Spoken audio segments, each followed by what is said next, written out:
আমাদের টেকসাইগা ইউটিউব পরিবারের আরেকটা নতুন টিএসসি নিউজের এপিসোডে আপনাকে আবার স্বাগত জানাই। আমি অভ্র।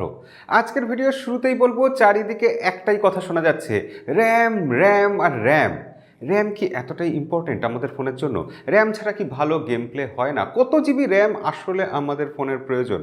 এই ব্যাপারে বেশ প্রশ্নচিহ্ন উঠে যাচ্ছে। তার কারণ প্রথম খবর এটাই যে ZTE কোম্পানি, মনে আছে ZTE X120 ফোনটা, যেটা পৃথিবীতে প্রথম আন্ডার ডিসপ্লে ক্যামেরাযুক্ত ফোন এসেছিল, সেই ZTE কোম্পানি তারা আগামী দিনে একটা ফোন আনতে চলেছে যেখানে র্যাম থাকবে 20 জিবি।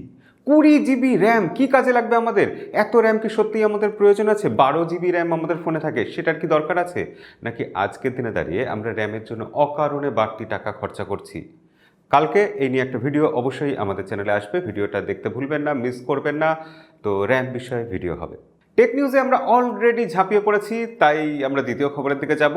তবে তার আগে দুটো গুরুত্বপূর্ণ কথা বলে নিতে চাই। আজকে টেক নিউজে বাংলাদেশের বিষয়ে একটা খুব গুরুত্বপূর্ণ কথা আছে। বিশেষ করে আজকে বাংলাদেশে আনঅফিসিয়াল ফোন বন্ধ হয়ে যাওয়ার পর প্রথম দিন কিছু নতুন আপডেট এসেছে, খুব ইম্পর্টেন্ট আপডেট, অবশ্যই সেটা মিস করবেন না। এছাড়া আপনি যদি এখনও আমাদের ভিডিওতে কোনো অবদান না রেখে থাকেন, হ্যাঁ আমি লাইকের কথা বলছি, কমেন্টের কথা বলছি, সেগুলো যদি না করে থাকেন অবশ্যই সেগুলো করে দেবেন, অনুরোধ রইল। আর চলুন আমরা দ্বিতীয় খবরটা কি ছিল জেনে নিই। দ্বিতীয় খবরও র্যাম বিষয়ক, ভার্চুয়াল র্যাম। চারদিকে সব কোম্পানি ভার্চুয়াল র্যাম দিচ্ছে, মনে হচ্ছে যেন একটা নতুন টেকনোলজি এসেছে। আসলে নতুন টেকনোলজি নয়, আমাদের যে স্টোরেজ থাকে সেখান থেকে কিছুটা র্যাম, মানে ভার্চুয়াল র্যাম, কাল্পনিক র্যাম কিছুটা যোগ করে দেওয়া হয় আসল র্যামের সাথে।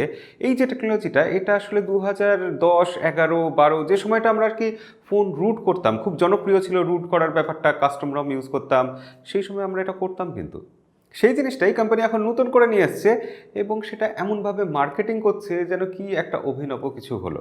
ভিভো এটা প্রথম করেছিল, তারপর আইকিউ করলো, তারপর রেডমি করলো, এবার ওপো করছে। সব কোম্পানি এবার ভার্চুয়াল র্যাম দিচ্ছে তাদের ফোনে।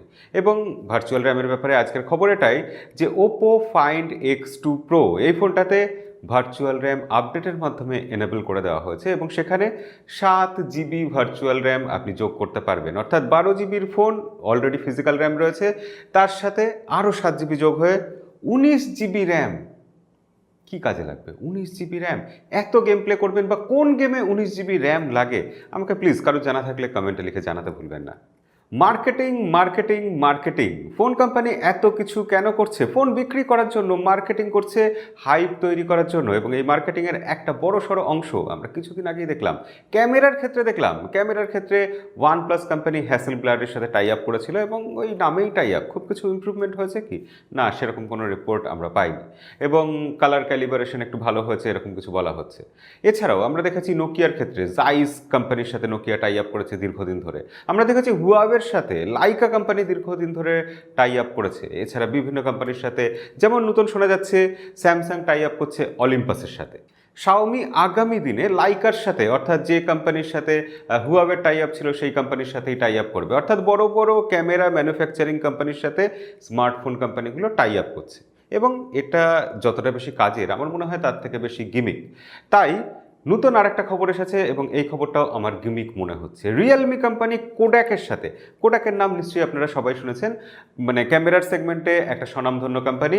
তো সেই কোডাকের সাথে রিয়েলমি এবার টাই আপ করছে। যদি সত্যিই ক্যামেরায় ইমপ্রুভমেন্ট কিছু হয়, যদি টাই আপ ছাড়াই অ্যাপেলের মতো কোম্পানি এত ভালো ফটো দেয়, আর টাই আপ করে রিয়েলমি যদি তার কাছাকাছিও ফটো দিতে পারে, যদি পিক্সেল ফোনে আমরা টাই আপ ছাড়াই অত ভালো ফটো দেখি এবং Realme company, Xiaomi company tie up করে তার কাছাকাছিও ফটো দিতে পারে, তাহলে আমরা ভাববো এটা সত্যিই কাজের জিনিস, বিশাল ব্যাপার। ওই রকম এক্স্যাক্ট দিতে হবে না, ওর কাছাকাছি দিক অ্যাটলিস্ট।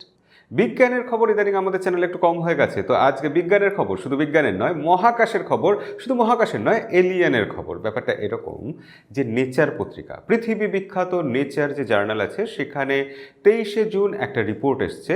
সেখানে পৃথিবীর বিভিন্ন গবেষকরা মিলে গবেষণা করে একটা রিপোর্ট ছাপিয়েছেন। জানা যাচ্ছে যে নাসার বিভিন্ন তথ্যের তারা সাহায্য নিয়েছে। এছাড়া ইসা, অর্থাৎ ইউরোপিয়ান ইউনিয়নের যে এরকম আন্তর্জাতিক মহাকাশ গবেষণা কেন্দ্র আছে, সেখান থেকে তারা বিভিন্ন ডেটা নিয়েছেন এবং সব কিছু অ্যানালিসিস করে তারা বলছেন যে পৃথিবীর ওপর মহাকাশের বিভিন্ন গ্রহ থেকে নজর রাখা হচ্ছে। 5,000 বছরেরও বেশি সময় ধরে পৃথিবীর বাইরে অন্তত 29টা গ্রহ থেকে বুদ্ধিমান প্রাণীরা পৃথিবীর ওপর নজরদারি করছে, নজর রেখে চলেছে। তাদের গবেষণার ফলে জানা যাচ্ছে যে আমাদের যে মিল্কি ওয়ে আছে, আমাদের নিজস্ব যে গ্যালাক্সি, সেই গ্যালাক্সির মধ্যে অন্তত 1700 এমন গ্রহ রয়েছে যেখানে মানুষের মতো উন্নত সভ্যতা আছে। অর্থাৎ আমাদের যে আধুনিক সভ্যতা তার থেকেও উন্নত সভ্যতা রয়েছে সেই সব গ্রহে। এটা তারা অ্যানালিসিস করে জানাচ্ছেন। তো এই ব্যাপারে আপনি যদি বিশদে জানতে চান তাহলে অবশ্যই নেচার পত্রিকায় যান, সেখানে 23শে জুন সংখ্যাটা দেখুন, সেখানে আর্টিকেলটা ভালো করে পড়ে নিন। গতকাল আপনাদের বলেছিলাম যে হুয়াওয়ের হারমোনি ওএস দিয়ে নোকিয়ার ফোন আসবে, নোকিয়া X60 আর X60 প্রো। তবে হারমোনি ওএস দিয়ে যে ফোনটা আসবে সেটা চায়নার জন্য স্পেশাল। চায়নার বাইরে গ্লোবালি যে ফোনগুলো লঞ্চ হবে সেখানে যথারীতি 200 মেগাপিক্সেল ক্যামেরা তো থাকবেই, 6000 mAh ব্যাটারি তো থাকবেই, তবে অ্যান্ড্রয়েড অপারেটিং সিস্টেম থাকবে। এবং এই ফোন দুটো আসলে খুব শিগগিরই ইন্ডিয়াতে লঞ্চ হতে চলেছে, কারণ ইন্ডিয়ার BIS সার্টিফিকেশন সাইটে এই ফোন দুটোকে খুঁজে পাওয়া গেছে। নোকিয়া এই মুহূর্তে বাংলাদেশে কারখানা স্থাপন করেছে এবং হয়তো আগামী দিনে নোকিয়ার এই দুটো ফোন অফিসিয়ালি বাংলাদেশে দেখা গেলেও যেতে পারে।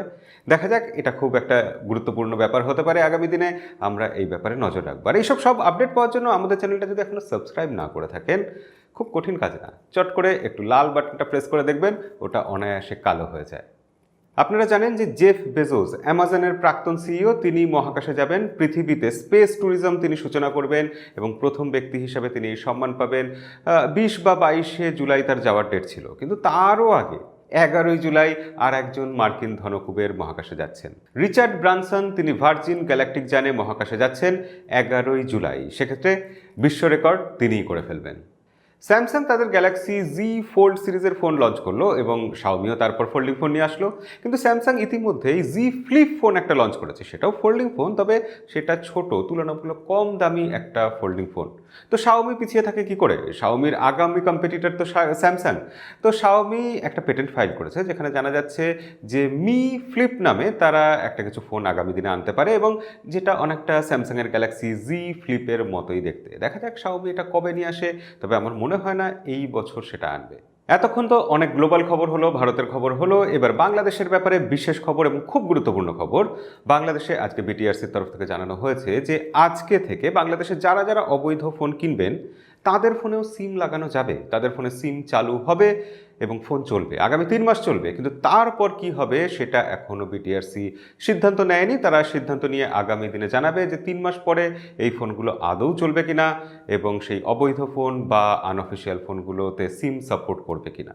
তবে এনিওয়ে, এখন যদি আপনি অবৈধ ফোন কেনেন ঝুঁকি থাকবে, তবু আপনি ফোনগুলো উইথ সিম ব্যবহার করতে পারবেন অন্তত 3 মাসের জন্য।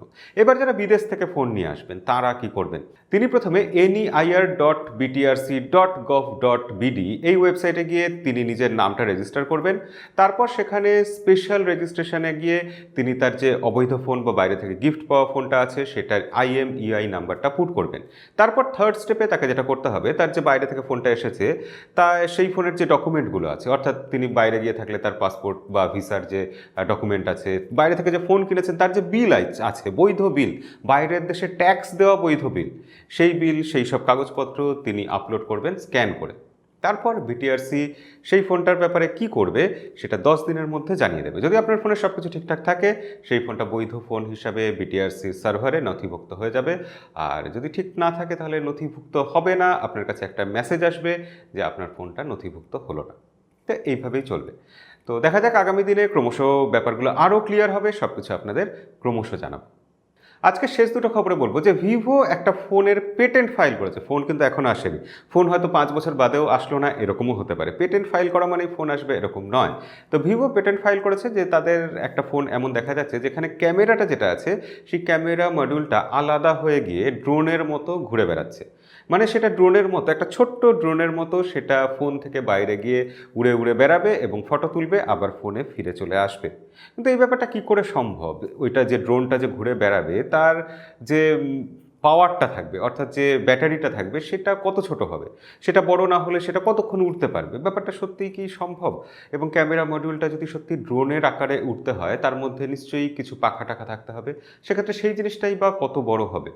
একটা ফোনের মধ্যে সব থেকে কঠিন হচ্ছে কিছু স্পেস বাড়তি বার করা। সেক্ষেত্রে ওই ফ্যানের জন্য বাড়তি জায়গা ফোনের মধ্যে বার করা খুব মুশকিল আমার মনে হয়।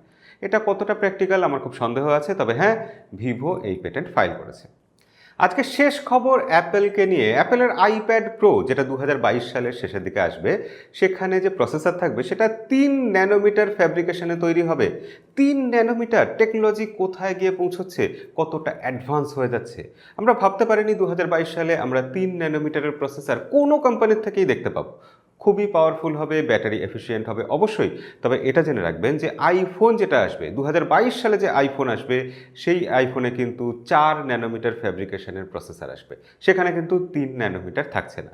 তো আজকের টেক নিউজে এইটুকুই আপনার সাথে শেয়ার করা ছিল। কালকের ভিডিও অবশ্যই দেখবেন। কেমন লাগলো আজকের ভিডিও লাইক করে জানাবেন। দেখা হবে পরের ভিডিওতে। আজকের মতো বিদায়।